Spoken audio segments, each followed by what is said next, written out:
আজি উৰুকা আৰু উৰুকাৰ দিনটোত দেখিবলৈ পোৱা গৈছে বিশেষকৈ গ্ৰাম্যাঞ্চলৰ জীয়ৰী বোৱাৰীসকল ব্যস্ত হৈ পৰিছে জেতুকা বুলোৱাত। আৰু আমি এই মুহূৰ্তত ঢিঙৰ বৰভেটি সোণাৰী গাঁৱৰ পৰা পোনপটীয়াকৈ দৰ্শকসকলক পৰিৱেশ দেখুৱাইছোঁ। বাৰী ঢাপৰ পৰা তেওঁলোকে একগোট হৈ জীয়ৰী বোৱাৰীসকল একগোট হৈ তেওঁলোকে জেতুকা ছিঙি আনি এনেদৰেই উৰুকাৰ দিনটোত জেতুকা বুলোৱাত ব্যস্ত হৈ পৰিছে। আৰু এই যি পৰম্পৰা, এই পৰম্পৰা কেৱল গ্ৰাম্যাঞ্চলতহে দেখিবলৈ পোৱা যায়। আমি পোনপটীয়াকৈ পৰিৱেশ দেখুৱাইছোঁ আৰু তেওঁলোকৰ মনৰ অনুভৱ জানিবলৈ বিচাৰিম। যিহেতু আজি বহাগৰ উৰুকাৰ দিনটোত আপোনালোকে যি পৰম্পৰা ধৰি ৰখাৰ চেষ্টা কৰিছে, কি ক'ব, অনুভৱটো কেনেকুৱা? অনুভৱটো ভালেই।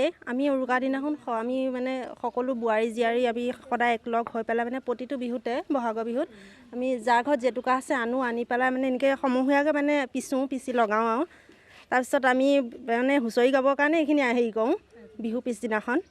সেয়াই আৰু বিহু বুলি কোৱাৰ লগে লগে একাকি যদি বিহু গীত গায় তেনেহ'লে ভাল লাগিব। কুলি কুমলীয়া মাতে ঐ বহনা, ঐ কুলি কুমলীয়া ঐ মাত, কুলি মাতে শুনি ৰ'ব মই নোৱাৰো ঐ বিহু বিহু লাগিছে গাত, ঐ ফুল ফুলিছে বসন্তত, তুমি মাজনী বহাগৰ প্ৰতিটো বহাগতে মৰম যাচো তোমাৰ অন্তৰত, গুণ গুণকৈ ভোমোৰা ফুলে ফুলে পৰিছে, থোপা থোপে নাহৰ তগৰ ডাল ভৰি ফুলিছে, ঐ জানমণি তুমিয়ে মোৰ কামনা বাসনা, তুমিয়ে মোৰ জীৱনৰ ভৰসা, তুমিয়ে মোৰ নয়নৰ মণি। আমি এনেদৰে সকলোখিনি জীয়ৰী বোৱাৰী গোটেইখিনি লগ লাগি আমি এনেকৈ আনন্দ ফূৰ্তি কৰি জেতুকা লগাওঁ। কেনে অনুভৱ? অনুভৱ ভালেই বাৰু। অসমবাসীক ৰঙালী বিহুৰ ওলগ জনাইছোঁ আৰু প্ৰত্যেক বছৰে আমি এনেকৈ সকলোৱে মিলি পেলাই জেতুকা লগাওঁ।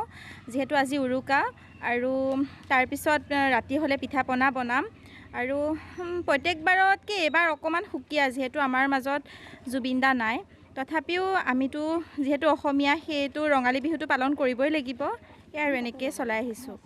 এনেদৰে দেখিবলৈ পোৱা গৈছে গ্ৰাম্যাঞ্চলসমূহত বিহুৰ প্ৰাকখনত উৰুকাৰ দিনা এনেদৰে যি পৰম্পৰা, অসমীয়াৰ পৰম্পৰা ৰক্ষাৰ তেওঁলোকে চেষ্টা কৰিছে। আৰু জুবিনবিহীন যি বহাগ উদযাপন কৰিবৰ বাবে প্ৰতিগৰাকী অসমীয়া এতিয়া সাজু হৈছে। আৰু এনেদৰে দেখিবলৈ পোৱা গৈছে ৰাজ্যৰ প্ৰতিটো প্ৰান্তত উজনিৰ পৰা নামনিলৈ বহাগক আদৰাৰ ব্যাপক প্ৰস্তুতি চলিছে। আৰু উৰুকাৰ দিনটোত আমি দেখুৱাবলৈ চেষ্টা কৰিলোঁ ঢিঙৰ বৰভেটি সোণাৰী গাঁৱৰ পৰা পোনপটীয়াকৈ পৰিৱেশ।